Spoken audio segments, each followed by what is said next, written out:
So, man, just done it. Congratulations on the victory. Now you're sitting here in front of us. What's the emotions? How are you feeling? I feel great, man. I'm just happy. It's a relief, you know. It was a strange training camp, but in a way, it was probably my best training camp. I was just focused on this fight. Small group of guys, you know, training, trying to stay safe, not catch the COVID. And I came out here and got a finish, which is really what I was looking to do. Obviously, we always want to win fights, but I knew I needed to get a finish to show and prove to a lot of people that I can finish people. And I think I did that tonight. It's an impressive guillotine you got. Yeah, it's my second one in my record, so I'm stoked about it. I actually won my Cage Fury Fighting Championships belt with a one-arm guillotine, so I'm happy about that.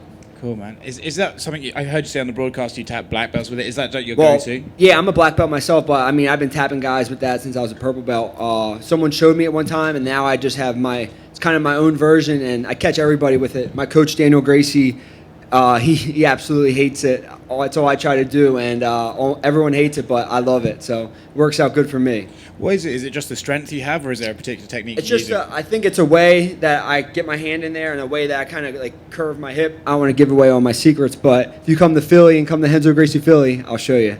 Maybe after COVID. All right. Well, you said that this training camp's been a bit crazy with the coronavirus and stuff. So do you now just want to? You've got the fight. It's in the books. Do you want to maybe chill out and wait and see how the landscape plays, or do you want to try and get back in there? What's the feeling right now? Well, where I'm at in Philly, it's kind of everything's kind of getting normal. I spent a lot of time with Eddie Alvarez for this fight, so luckily he was a perfect training partner for Christian Aguilera, and he was my main sparring partner for 2 months getting ready for this. And we have a good group of guys, Jonathan Webb, my striking coach John, and Daniel Gracie, and we had a good group that wasn't going out doing anything crazy, trying to keep everybody safe. So if I can do that again, I'll get another fight in this year. But I just want to go home now and take it easy for a little bit, and then I'll be back in the gym on Monday as long as I don't have any stupid little injuries. But I love to train. It's all I do. So I'll be back lifting, running, doing everything. So congrats. Thanks, man.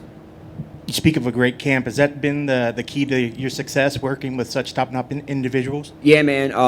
Like I said, Jonathan Webb, he was in the UFC. Paul Felder, obviously in the UFC. And I've been training with these guys since I was an amateur. And I was 19 years old, and they were climbing the ranks. And I was getting beat up by them. And I've just been lucky to be surrounded by so many great people, the whole Renzo Gracie team. And, yeah, that's definitely why I'm where I'm at. I apologize if he said it already. Paul said on the broadcast that he was talking about your guillotine choke. He said he felt it, and it's not a good place to be. Yeah, I've been training with Paul for years, and I've caught him with that many times. Paul's actually probably one of the hardest people to catch in the submission. So when I get him, I'm happy about it. But yeah, Paul knows what it is. And at this point, you know, this is 3 in a row for you. Soon you're gonna get the chance to start calling your shots. And are there guys ahead of you that you're hoping to get in there with soon and test your skills against? Just anyone higher ranked than me. You know, I want to get to my goal in 2020 was to get into the top 15, and hopefully, if I get one more big fight this year, I can make that goal a reality. But we'll see. You know, there's so many guys in the welterweight division, and every time I forget about one, another one pops up with a big name. So anyone with a big name that's just going to make my name bigger, that's kind of what I'm looking for. Awesome. Thanks very much. Thank you, brother.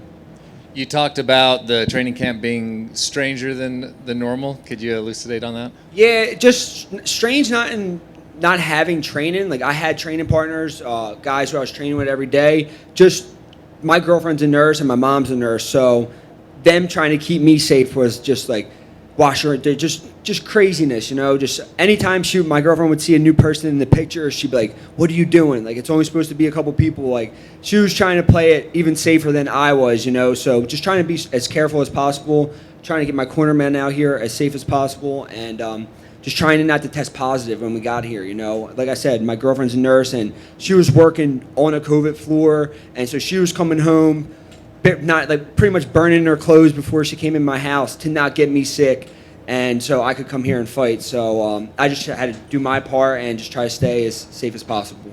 What was that like, living with somebody that's on the front lines fighting the pandemic? It's hard, man, seeing her, what they were going through, you know, and not even just like the whole COVID thing, just everything. It's just stressful, you know. They the hospitals weren't super overrun, but just trying not to catch COVID and bring it home to me and bring it home to her parents who live around the corner, you know. So just trying to be safe was the hardest thing, but we made it work. And thank you to all those guys and girls, my girlfriend Kristen, my mom who's a nurse, and everyone who's been fighting on the front lines for us.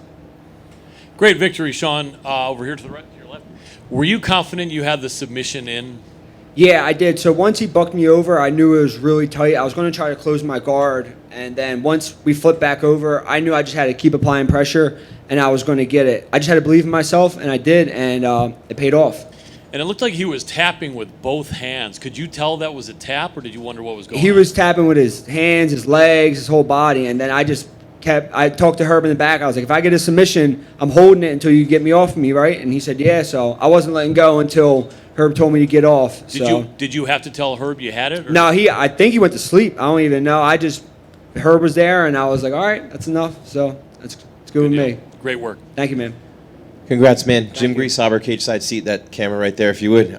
Just want to get a little more perspective from you, what it's like in Philly. I'm from back east too, but just a big city like that, families everywhere, older people living with younger people, your girls on the front lines. Yeah. I mean, can you just describe what all that's been like? Well, between that and then all the riots and everything that's going on, Philly's been crazy. So one of our gyms is actually in a bad neighborhood in North Philly under the L, where a whole lot of that looting was going on. So there was days we didn't even know if we were going to be able to get to the gym or if the gym was going to be there. Luckily it was, but it's crazy in Philly. It's getting crazy there again right now, but luckily we've been able to get there and train, and yeah, we've been good, but it's wild right now. How has it made it tougher, if at all, for you to stay focused on your training with everything going on in the world that we live in now? Just trying not to go around people, man. Just even like my parents live maybe 10 minutes from me, and from me and my girlfriend. I usually go over there all the time, and I kind of just stayed away from them, you know. I didn't really go see anybody. We had family parties coming up that they were going to try to do that I wasn't going to go to, and just staying away from as many people as possible just so I could get here and do my job. So, Well, you did a great job, man. Thank Congrats. you, man. I appreciate it.